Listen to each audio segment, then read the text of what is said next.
ओम शांति। 29 नवंबर 2022 के ईश्वरीय महावाक्य सुनते हैं। आज बाबा क्या कह रहे हैं कि मीठे बच्चे, तुम्हें मनुष्य से देवता बनना है। क्या करना है? बनना है। जब मनुष्य से देवता बनना है तो हमारा आचरण में वो चीज़ आनी चाहिए। जब तक हमने पढ़ तो लिया, लेकिन अगर इस आत्मा के पटल पर लिखा नहीं या उसमें उतारा नहीं तो फायदा क्या हुआ? यही तो कल की मुरली में कहा गया था कि हमने मूर्ति तो रख ली, लेकिन उनके जो गुण धारण किए नहीं तो काहे काम के। यही बात चली थी कल।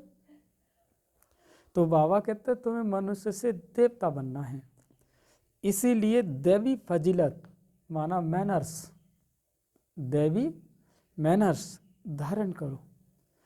आसुरी अवगुणों को छोड़ते जाओ और पावन बनो।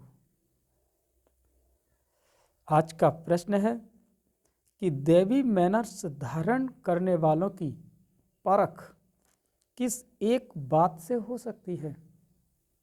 दैवी मैनर्स धारण करने वालों की परख किस एक बात से हो सकती है?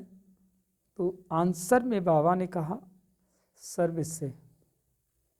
सर्विस माना सेवा। जब तक ईश्वरीय सेवा में कदम नहीं है तो सोच लीजिए कि अभी उनके अंदर दैवी मैनर्स है ही नहीं।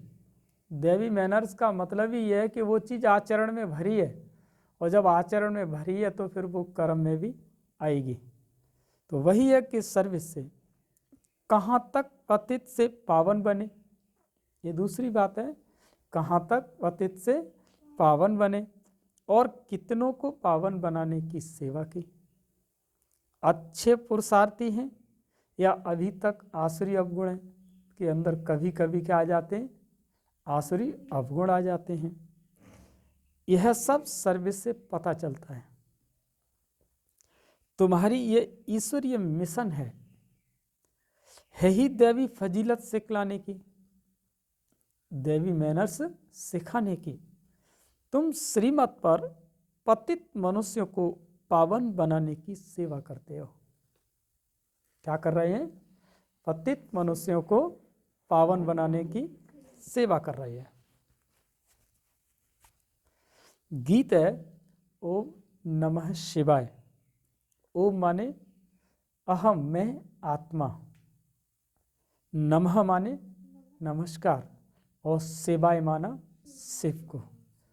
आज लोग कह देते हैं कि ओम ही परमात्मा है। अगर जब ओम परमात्मा है तो फिर ओम नमः शिवाय का मतलब क्या है? ओम नमः शिवाय कह रहे हैं ना, लेकिन ओम नमः शिवाय का मतलब क्या है? और कहते इधर हैं कि ओम नाम ही परमात्मा है। जब ओम नाम परमात्मा है तो ओम नमः शिवाय का मतलब हुआ कि परमात्मा, नमो माने नमः, शिवाय माने शिव को, माना परमात्मा शिव, परमात्मा नमन करता है शिव को। ये बात जच रही है बुद्धि में? परमात्मा किसे नमन कर रहा है? शिव को। ये बात बुद्धि जच रही है? सब रॉन्ग है, ये तो गलत है ना। कि परमात्मा ओम कहते हैं ना, ओम माने परमात्मा। उन लोगों को ओम का अर्थ नहीं मालूम है कि ओम का माने क्या है। ओम एक अनादि अक्षर है, एक अनादि शब्द है। तो ओ माने अहम, और अहम माने मैं आत्मा, और नमः माने नमस्कार, और शिवाय माने शिव को। मैं आत्मा शिव को नमस्कार करती हूँ। ये है ओम नमः शिवाय। ये माला का अर्थ है। लेकिन लोग ओम को ही बोल देते हैं परमात्मा, तो सारा गलत हो जाता है, उनको मालूम नहीं है। यही बाबा कहते हैं, ये गीत है ओम नमः शिवाय। ओम शांति। भक्ति मार्ग में महिमा करते हैं शिवाय नमः। ऊंचे ते ऊंच शिव, उनको ही शिव परमात्माय नमः कहा जाता है? ब्रह्मा देवताय नमः, विष्णु देवताय नमः, मंत्र है ना, गुरु ब्रह्मा गुरु विष्णु गुरुर्देवो महेश्वरा, गुरु साक्षात पार ब्रह्म कह देते हैं ना। तो कहने का मतलब आप यहाँ ये बताया कि जब आप हवन कराते हैं तो ब्रह्मा देवताय नमः, विष्णु देवताय नमः, शंकर देवताय नमः, और बाद में जब आप कहते हैं सूर्य देवताय नमः, चंद्र देवताय नमः बोल देते हैं, और बाद में बोलते एक आहुति के शिव परमात्माए नमः। तो वो शिव परमात्मा है, तो फर्क हुआ ना, बहुत फर्क हुआ। परमात्मा एक है और वो ऊंचे से ऊंचे, उनकी महिमा भी ऊंच है। इस समय ऊंचे से ऊंचा कर्तव्य करते हैं वो, उनका धाम भी ऊंचे से ऊंचा है और नाम भी ऊंचा है, और किसी को परमात्मा नहीं कहते। परमात्मा के लिए ही गायन है कि हे पतित पावन, आते भी पतित दुनिया और पतित शरीर में। पतित शरीर का नाम है प्रजापिता ब्रह्मा। इसमें प्रवेश कर कहते हैं कि मैं बहुत जन्मों के अंत वाले साधारण मनुष्य तन में प्रवेश करता हूं। सूक्ष्म वतनवासी संपूर्ण ब्रह्मा में नहीं आते हैं। सूक्ष्म वतनवासी, जैसे सूक्ष्म वतन बताया जहाँ ब्रह्मा विष्णु शंकर कोर्स में जो किया था 3 लोक वाला, तो बाबा कहते हैं वो है संपूर्ण ब्रह्मावासी। लेकिन बाबा कहते हैं कि सूक्ष्म वतनवासी संपूर्ण ब्रह्मा के तन नहीं लेते, खुद कहते हैं मैं इनके बहुत जन्मों के अंत के जन्म में भी आता हूँ, कि ब्रह्मा बाबा के तन में बहुत जन्म लेते हैं ये राधे कृष्ण। उनके बहुत जन्मों के अंत का जन्म साधारण है, क्योंकि जब सतयुग की दुनिया में जब वो राधे कृष्ण बने और फिर वो जन्म लेते लेते त्रेता से द्वापर से कलयुग में आते आते परमात्मा ने कहा अब ये अंतिम जन्म बिल्कुल साधारण हो गया। ब्रह्मा कैसा हो गया? बिल्कुल साधारण हो गया। जैसे कि सीढ़ी का चित्र बता रहा है बाबा, कि जैसे कि आपके कोई भी सोने का कोई आभूषण है, एक बार टूटता है तो फिर सुनार उसके अंदर फिर उसमें टाका लगाता है, फिर टूटता है, फिर टाका लगाता है, तो धीरे धीरे उसकी क्या होती है, ओरिजिनलिटी क्या होती है, गिरती चली जाती है। माना ऐसे ही आत्मा की स्थिति सत्व प्रधान से धीरे धीरे तमो प्रधान होती चली जाती है और वो साधारण हो जाती है। तब बाबा कहते हैं ऐसे तो कहते नहीं कि मैं पावन शरीर में प्रवेश करता हूँ। जब आपका कोई आभूषण सुंदर है और प्योर है और टूटा नहीं है तो क्या ज़रूरत है उसको। ऐसे ही बाबा कहते हैं कि मैं किसी का पवित्र शरीर है तो मैं उसमें जाने की मुझे ज़रूरत ही क्या है। मुझको ज़रूरत जब पड़ती है जब वो पतित होता है और दुखी होता है, तब भगवान को पुकारता है। तो मुझे क्या ज़रूरत पड़ी पावन शरीर में प्रवेश करने की, और उसे भी क्या ज़रूरत है परमात्मा को पाने की। भगवान वाच मैं साधारण तन में आता हूँ। अब भगवान जरूर आकर के इस साधारण तन द्वारा आत्माओं को बैठ समझाते हैं कि मैं परम पिता परमात्मा हूँ। मैं कृष्ण की आत्मा नहीं हूँ, न ब्रह्मा विष्णु शंकर की आत्मा हूँ, मैं परम पिता परमात्मा हूँ, जिसको शिव परमात्माए नमः कहा जाता है। मैं इसमें आया हूँ। मैं सूक्ष्म वतनवासी ब्रह्मा में प्रवेश नहीं करता हूँ। मुझे तो यहाँ पतितों को पावन बनाना है, और जब सारी दुनिया अगर पावन है तो उसको क्या आना है, उसका आना ही जरूरत ही नहीं है। तो वही कहा कि मैं आता हूँ इस पतित दुनिया में और पतितों को पावन बनाने के लिए। मेरे द्वारा ही सूक्ष्म वतनवासी ब्रह्मा पावन बना। कितनी बड़ी जो सूक्ष्म वतन में जो दिखाया ब्रह्मा, वो शिव बाबा कहते मेरे ही द्वारा पावन बना। क्योंकि हर किसी ने यहाँ पर तपस्या ही की है और तपस्या के द्वारा ही उसकी आत्मा पावन बनी है। इसीलिए उनको सूक्ष्म में दिखाया, कितना अच्छी रीति समझाते हैं, परंतु मनुष्य सुनी अनसुनी कर उल्टी बातों पर चलते रहते हैं। समझ में नहीं आता। आसुरी बुद्धि से सुनते हैं, ईश्वरीय बुद्धि से सुने तो संशय मिट जाए। आसुरी बुद्धि माना मन के अंदर कोई चीज रख के बैठे, अपनी अहम की गांठ। जब अहम की गांठ बुद्धि में पहले से बंधी रखी होगी तो वो दूसरे की गांठ को क्या समझेगा, वो गांठ खुलेगी नहीं उस पर, क्योंकि वो पहले से ही अपनी गांठ बांधे पड़ा है। तो बाबा कहते जब वो ईश्वरी बुद्धि से सुनेगा तो संशय मिट जाएगा। त्रिमूर्ति का चित्र दिखने बिगर समझाना मुश्किल है। त्रिमूर्ति का चित्र जो है उसको दिखने बिगर समझाना मुश्किल है। जैसे कि गवर्नमेंट का चित्र है, उस दिन बताया ना, गवर्नमेंट का चित्र क्या है, वो जो उस पर नोट पे दिखाते हैं, रुपए के ऊपर दिखाते हैं। और तुम्हारा चित्र कौन सा है त्रिमूर्ति का? शिव। तो बाबा कहते हैं उस चित्र से तुम्हारी मनोकामनाएं पूर्ण हो जाती हैं। तो त्रिमूर्ति चित्र के बिगर दिखाने समझाना मुश्किल है। उन्होंने त्रिमूर्ति ब्रह्मा नाम रख दिया है, क्योंकि शिव बाबा प्रजापिता ब्रह्मा द्वारा नई रचना रचते हैं। तुम अभी बच्चे सम्मुख बैठे हो, सब पतित से पावन बन रहे हैं। जितना जो बनेगा वो सर्विस से दिखाई पड़ेगा। ये अच्छा पुरुषार्थी है, इसमें अर्जुन अवगुण हैं। देवताओं में दैवी गुण थे, हर एक अपने आसुरी गुण और उन्हों के दैवी गुण वर्णन करते हैं। अभी आसुरी अवगुणों को छोड़ना है, नहीं तो ऊंच पद पा नहीं सकेंगे। बाप समझाते हैं बच्चे दैवी गुण धारण करो, खान पान चलन में फजीलत चाहिए। पतित मनुष्यों को बद फजीलत कहेंगे, माना जो पतित मनुष्य हैं उनके अंदर मैनर्स नहीं होते हैं। देवताएं फजीलत माना मैनर्स वाले होते हैं।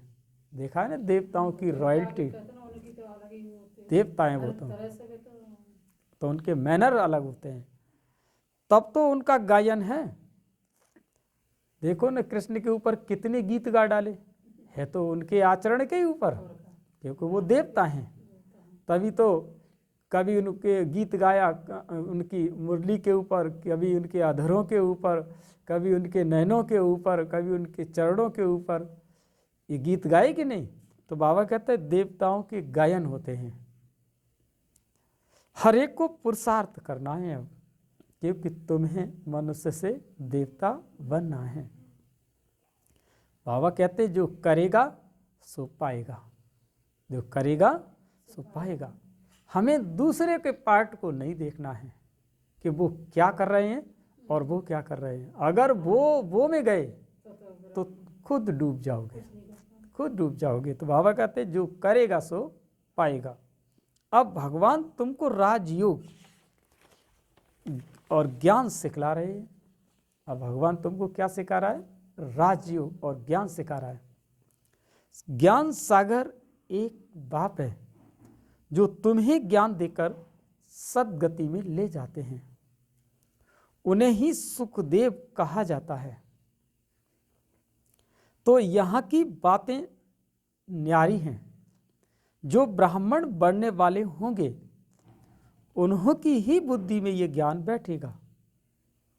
बहुत करके पूछते हैं कि दादा को ब्रह्मा क्यों बनाया है? बोलो इन बातों को बैठकर समझो, इन बातों को बैठ के समझो। हम तुमको इनके 84 जन्मों की कहानी सुनाएंगे।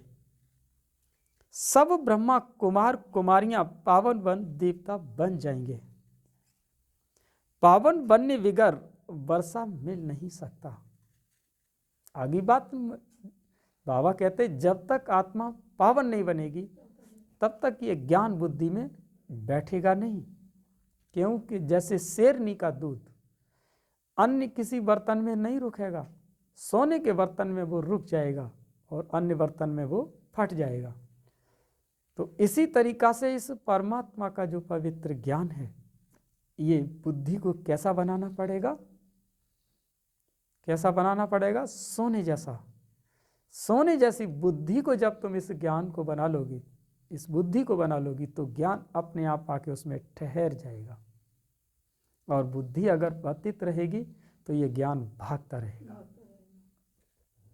तो बाबा कहते हैं ब्रह्मा कुमारियां पावन बन देवता बन जाएंगे, पावन बिगर बने वर्षा मिल नहीं सकता। भगवान ऊंचित उच्च निराकार शिव बाबा है। वर्षा देने के लिए जरूर ब्रह्मा तन में आएगा। ये प्रजापिता ब्रह्मा सूक्ष्म वतनवासी ब्रह्मा को प्रजापिता नहीं कहेंगे। वहां थोड़े ही प्रजा रचेंगे। हम ब्रह्मा कुमार कुमारियां साकार में हैं, तो प्रजापिता ब्रह्मा भी साकार में है। ये राज आकर समझो। हम इस दादा को भगवान नहीं कहते, ये प्रजापिता है। इनके तन में शिव बाबा आते हैं पावन बनाने। यहां कोई पावन है नहीं। त्रिमूर्ति शिव के बदले त्रिमूर्ति ब्रह्मा कह दिया है, परंतु त्रिमूर्ति ब्रह्मा का कोई अर्थ नहीं है। त्रिमूर्ति ब्रह्मा का कोई अर्थ नहीं है। ब्रह्मा को मनुष्यों का रचयिता भी कहते हैं। अगर त्रिमूर्ति का जो दिखाया है, ब्रह्मा के जो मुख दिखाए हैं, उनका मतलब ही है कि परमात्मा जब ब्रह्मा के द्वारा जब सृष्टि की रचना कर रहे थे, तो ब्रह्मा के जो मुख दिखाए गए इधर उधर, उनका मतलब ये था कि परमात्मा का ज्ञान ये चारों दिशाओं में इसको दिया जाए। इसीलिए ब्रह्मा के 3 मुख दिखाए गए कि उनका ज्ञान चारों तरफ दिया जाए। ब्रह्मा को मनुष्यों का रचयिता भी कहते हैं, इसीलिए प्रजापिता कहा जाता है। इसमें वो निराकार प्रवेश कर वर्षा देते हैं। सूक्ष्म वतनवासी ब्रह्मा पावन है, वह पतित से पावन बनते हैं। हम ब्राह्मण भी पतित से पावन देवता बनते हैं। शिव परमात्माए नमः कहा जाता है। ब्रह्मा विष्णु शंकर को देवता कहा जाता है। भगवान ही भक्तों का रक्षक है, वही सबको सद्गति देते हैं। पतित पावन है तो जरूर आकर पतितों को पावन बनाएंगे। पहले पहले पावन हैं लक्ष्मी नारायण, वे जरूर पुनर्जन्म लेते होंगे। 84 जन्म पूरे होने से फिर साधारण मनुष्य बन जाते हैं। उनमें फिर बाप प्रवेश करते हैं। तो ये व्यक्त ब्रह्मा और वो है अव्यक्त ब्रह्मा। सूक्ष्म वतन में सृष्टि नहीं रची जाती।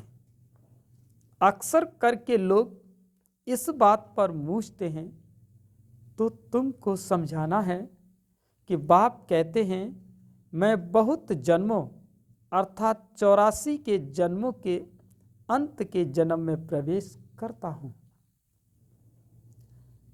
भारत में पहले देवी और देवता आए, वह फिर पिछाड़ी में हो जाएंगे।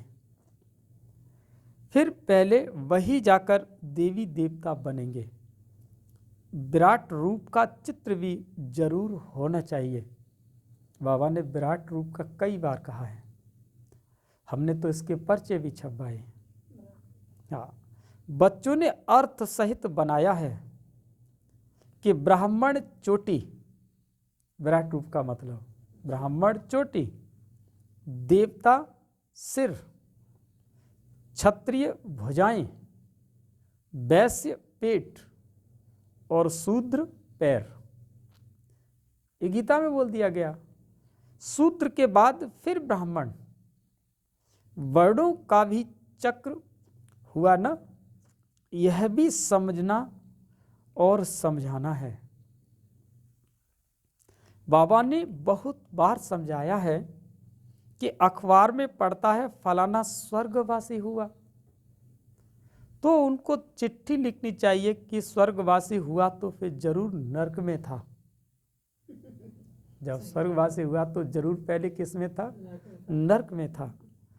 और अब है ही नरक, तो जरूर पुनर्जन्म नरक में ही लेंगे।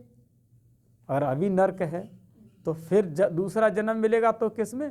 फिर नरक में मिलेगा। अगर स्वर्ग में गया फिर तुम उनको बुलाकर नरक का भोजन क्यों खिलाते हो? किसी ब्राह्मण को बुलाते हैं, कहते हैं कि त्रयोदशी संस्कार पर कि उनकी आत्मा को बुलाओ, फिर उनको जा कर के उनको अंगूठी पहनाते हैं या कोई भी बात होती है उसे करते हैं, तो कहते हैं कि उनको ब्राह्मण को खाना खिलाओ। तो बाबा ये कहना चाहते हैं कि जब वो स्वर्ग में चले गए तो तुम उनको फिर नरक का भोजन क्यों खिलाते हो? तुम फिर रोते क्यों हो? जब वो स्वर्ग में ही चले गए फिर तुम्हें तो खुश होना चाहिए कि वो अब तक नरक में थे, अब वो स्वर्ग में चले गए, तो रोते काहे को? परंतु इतनी बुद्धि नहीं है जो समझे कि स्वर्ग की स्थापना तो बाप ही आकर के करते हैं, वो भी राजयोग सिखलाते हैं, क्योंकि स्वर्ग तो यहाँ बनेगा, स्वर्ग तो यहाँ बनेगा। तुम ब्राह्मण संगम पर बाप से वर्षा ले रहे हो, बाकी सब है कलयुग में। संगम पर आत्मा परमात्मा मिल रहे हैं। ये कल की मुरली मिलती जुलती आ रही है कि संगम पर आत्मा परमात्मा मिल रहे हैं। इनको कुंभ का मेला कहा जाता है। तुम ज्ञान गंगाएं ज्ञान सागर से निकली हो। तो ज्ञान सागर कौन है? शिव बाबा। और ज्ञान गंगाएं कौन है? जो श्वेत वस्त्र धारिणी हैं, वो घर घर जाकर के क्या दे रही हैं? ज्ञान दे रही हैं। तो वो कौन बन गई? ज्ञान गंगा। और किससे निकली हैं? शिव सागर से। और वो शिव सागर कौन है? परमात्मा। वही तो ब्रह्मा तन के द्वारा दे रहा है, तो ब्रह्मा को ब्रह्मपुत्रा भी कहा गया। तो बहुत बड़ी नदी है वो। इस नदी से बहुत सारी गंगाएं निकली हैं, और वो जन जन का जा कर के गाँव गाँव शहर शहर ये परमात्मा का ज्ञान अमृत दे करके उनके अंदर जियादान डाल रही हैं, और मनुष्य इसको समझ नहीं पा रहे। भक्ति में समझते हैं, भक्ति में क्या समझते हैं कि गंगा में स्नान करने से पावन बन जाएंगे। पावन बनना तो तुम्हारी मिशन का कर्तव्य है। पावन बनाना तो तुम्हारी मिशन का कर्तव्य है। यह है ईश्वरीय मिशन। तुम ही पतित मनुष्य को पावन देवता बनाते हो श्रीमत पर, है ना। जब आत्मा के अंदर श्रीमत प्रतिदिन चलेगी तो इसके अंदर संस्कार बनते चले जाएंगे। जब संस्कार हमारे बनते जाते हैं फिर हमारी स्थिति वैसी बनती जाती है। श्री कृष्ण पतित पावन नहीं है, वह पूरे 84 जन्म लेते हैं। सतयुग में लेते हैं, त्रेता में लेते हैं राम के रूप में, फिर द्वापर में लेते हैं राजा के रूप में, और फिर ऐसे धीरे धीरे अंत के जन्म में ब्रह्मा के रूप में आ जाते हैं। पहले है लक्ष्मी नारायण, फिर अंत में ब्रह्मा सरस्वती, आदिदेव आदि देवी बनते हैं। अभी ये बातें किसने समझाई? ये बातें किसने समझाई? बोलो, ये बातें किसने समझाई? शिव परमात्मा ने। ये बातें किसने समझाई? शिव परमात्मा ने। तभी तो कहते हैं शिव परमात्माए नमः गाते भी है। हे परम पिता परमात्मा, आपकी गत मत सबसे न्यारी है। वह श्रीमत देते हैं गति के लिए, गति और सदगति, गति और सदगति। दुर्गति वालों की सदगति करने वाला, उनकी श्रीमत सब मनुष्यों से न्यारी है। उनकी श्रीमत कहती है कैसी है? सभी मनुष्यों से न्यारी है। गुरु, गोसाई, साधु, सन्यासी वो अपनी मत देते हैं, लेकिन शिव परमात्मा जो मत देते वो सबसे न्यारी होती है, क्योंकि वो है ही सबसे न्यारा है। बाकी भक्ति मार्ग में घोर रात्रि आधा कल्प है ज्ञान। शिव बाबा कहते हैं मैं अंधियारी रात में आता हूँ रात को दिन बनाने। ऐसा नहीं कि अंधेरी रात हो तो वो उसको दिन कर देना, माना जब हमारी बुद्धि के अंदर जब अंधियारा होता है, ज्ञान से जब हम अज्ञान होते हैं, वो आकर के हमारी आत्मा का दीपक जलाता है, फिर हमें रोशनी प्राप्त होती है। अरे हम कहाँ भटक रहे थे? भटकना कहाँ होता है? अंधेरी रात में, लेकिन लोग तो यहाँ दिन में ही भटक रहे हैं। तो इसीलिए बाबा ने कहा ये अंधेरी रात में भटकना है ये। और जब रोशनी अंदर की जल जाती है, हम स्वयं अपना ही प्रकाश का अनुभव करने लग जाते हैं, तब कहते वास्तव में हमें अब दिन मिला है। उसका नाम क्या है? दिन। इसीलिए कहा गया ब्रह्मा की रात और ब्रह्मा का दिन, कि ब्रह्मा का संकल्प था कि मैं हर एक आत्मा की क्या जगा दूं? अपनी सबकी ज्योति जगा दूं और उनको कहाँ ले जाऊं? दिन में ले जाऊं। तो बाबा कहते हैं मैं आता हूं अंधेरी रात में और तुमको रात को दिन बनाने। यह ज्ञान एक ही ज्ञान सागर शिव बाबा के पास है। ऋषि मुनि आदि सब कहते आए हैं कि परमात्मा बेअंत है। बाप को ही नहीं जानते तो गोया नास्तिक ठहरे। भगवान भगवान तो कहते हैं, ठीक है ना? भगवान भगवान कहते हैं, विष्णु विष्णु कहते हैं, शंकर शंकर कहते हैं, गणेश गणेश जी कहते रहते हैं, दुर्गा दुर्गा चिल्लाते रहते हैं। लेकिन जब तक आत्मा के बाप को नहीं जाना तब तक तो वो नास्तिक ही तो हैं। वो आस्तिक किसमें हैं? वो आस्तिक किसमें हैं? वो सिर्फ परमात्मा को नहीं जानते हैं। इसीलिए बाबा कहते हैं वो आज भी परमात्मा के नाम के नास्तिक हैं, क्योंकि वो उन्हीं को, दूसरों को मानते हैं तो उसको मानते नहीं है, तो फिर वो नास्तिक ही तो ठहरे। आधा कल्प नास्तिक और आधा कल्प आस्तिक। तुम अब बाप को और बाप की रचना के आदि मध्य अंत को जानते हो और कोई नहीं जानते, इसीलिए कहा जाता है निधन के। अनेक धर्म अनेक मतें हो गई हैं। अब बाप कहते हैं इस पुरानी दुनिया का संन्यास करना है, याद करना है शांति धाम और सुख धाम को। जितना याद करेंगे उतना ऊंच पद पाएंगे। गृहस्थ व्यवहार में भल रहो, सिर्फ पवित्र बनो। धंधे बिगर गृहस्थ कैसे चलेगा? धंधे बिगर गृहस्थ कैसे चलेगा? सिर्फ पवित्र बनना है और बाप को याद करना है। बाप कहते मैं सोनार भी हूं और तुम्हारी आत्मा और शरीर दोनों ही पतित हैं। इसीलिए तुम्हारी आत्मा जब पावन बने तब फिर शरीर भी पावन मिले। सच्चे सोने का जेवर भी ऐसा बनेगा ना। अब तो आत्मा और शरीर दोनों ही आयरन इजड हैं।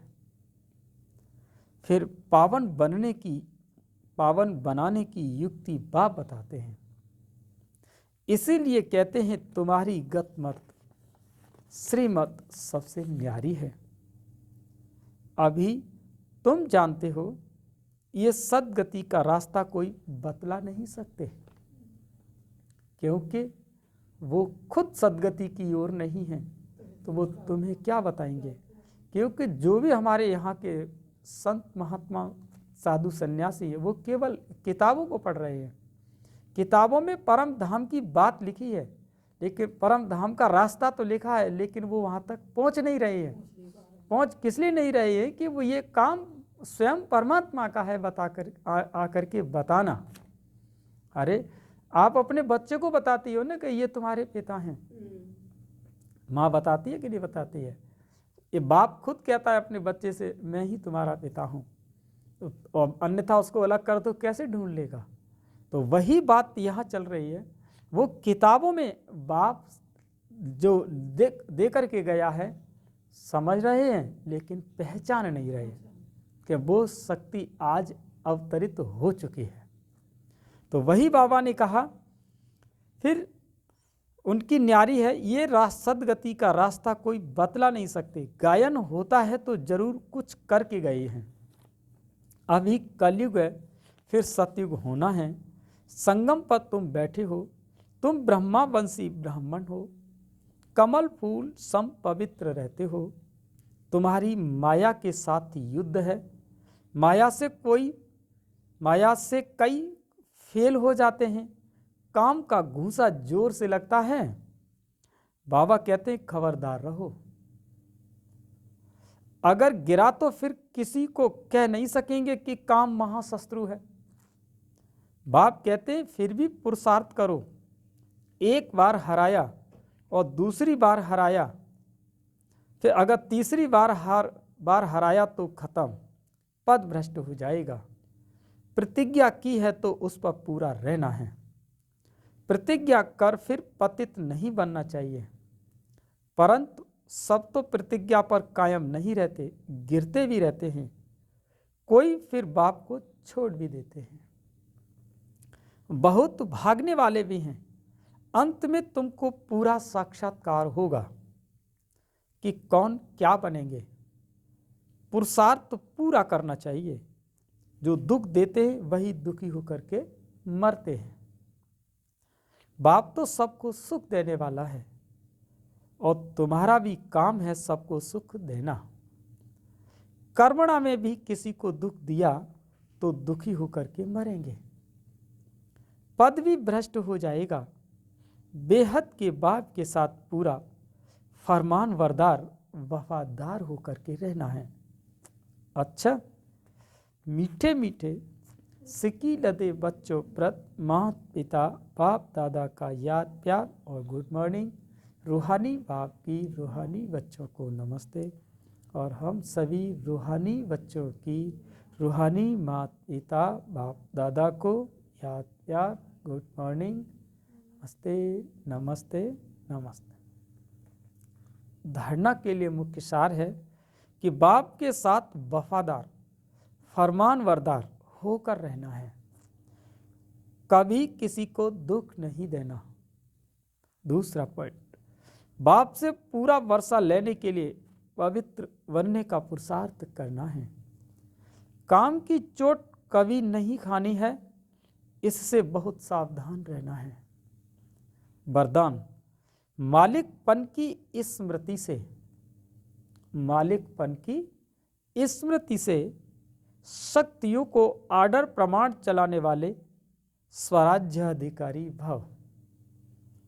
बाप द्वारा जो भी शक्तियां मिली हैं उन सर्व शक्तियों को कार्य में लगाओ, समय पर शक्तियों को यूज करो, सिर्फ मालिकपन की स्मृति में रहकर फिर ऑर्डर करो तो शक्तियां आपका ऑर्डर मानेंगे, अगर कमजोर होकर ऑर्डर करेंगे तो नहीं मानेंगे। बाप दादा सभी बच्चों को मालिक बनाते हैं, कमजोर नहीं। सब सज्जे राजा बच्चे हैं, सब बच्चे राजा बच्चे हैं, क्योंकि स्वराज्य आपका वर्थ राइट है। ये वर्थ राइट कोई आपसे छीन नहीं सकता। आपका जो ईश्वरीय जन्म सिद्ध अधिकार है उसे कोई छीन नहीं सकता, क्योंकि ईश्वरीय जन्म सिद्ध अधिकार हुआ ही तभी जब वो स्वयं ईश्वर पिता हमें मिला, तब हमारा ये ईश्वरीय जन्म सिद्ध अधिकार हुआ। तभी हमारा ये ईश्वरीय जन्म सिद्ध अधिकार हुआ। कब? जब हमको ईश्वर पिता मिला तब। स्लोगन है, चित्रकालदर्शी स्थिति में स्थित रहकर हर कर्म करो तो सफलता मिलती रहेगी। त्रिकालदर्शी स्थिति में स्थित रहकर हर कर्म करो तो सफलता मिलती रहेगी। मातेश्वरी जी के अनमोल महावाक्य हैं। अब यह जो हम कहते हैं कि प्रभु हम बच्चों को उस पार ले चलो। उस पार का मतलब क्या है? लोग समझते हैं कि उस पार का मतलब है जन्म मरण के चक्र में न आना, अर्थात मुक्त हो जाना।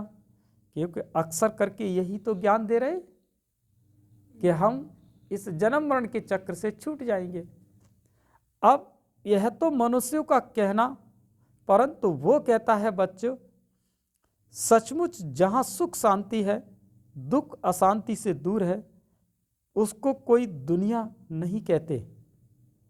जब मनुष्य सुख चाहते हैं तो वो भी इस जीवन में होना चाहिए। अब वो तो सतयुगी वैकुंठ देवताओं की दुनिया में थी, जहां सर्वदा सुखी जीवन थी। उसी देवताओं को अमर कहते हैं।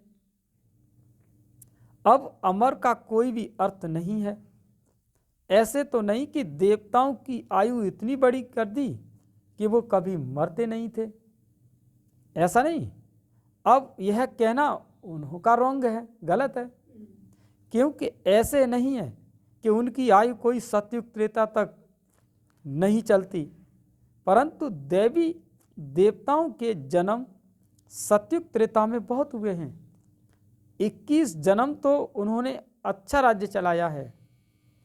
फिर 63 जन्म द्वापर से कलयुग के अंत तक टोटल उन्होंने जन्म चढ़ती कला वाले 21 हुए और उतरती कला वाले 63 हुए। टोटल मनुष्य 84 जन्म लेते हैं। बाकी यह जो मनुष्य समझते हैं कि मनुष्य 84 लाख योनियां भोगते हैं, ये कहना भूल है। अगर मनुष्य अपनी योनि में सुख दुख दोनों पार्ट भोग सकते हैं, तो फिर जानवर योनि में भोगने की जरूरत ही क्या है? जब वो मनुष्य योनि में ही हमको सारे दुख भोगने को मिल रहे हैं, कितने मनुष्य योनि में कष्ट मिल रहे हैं, तो फिर क्यों सोचते हो कि हम अन्य योनि में जा कर के दुख भोगेंगे, जब वो मनुष्य योनि में ही हमें दुख मिल रहे हैं और मनुष्य योनि में ही हमको परमात्मा की साधना मिल रही है। और जब मनुष्य योनि परमात्मा की साधना मिल रही है फिर भी लोग दुखी है।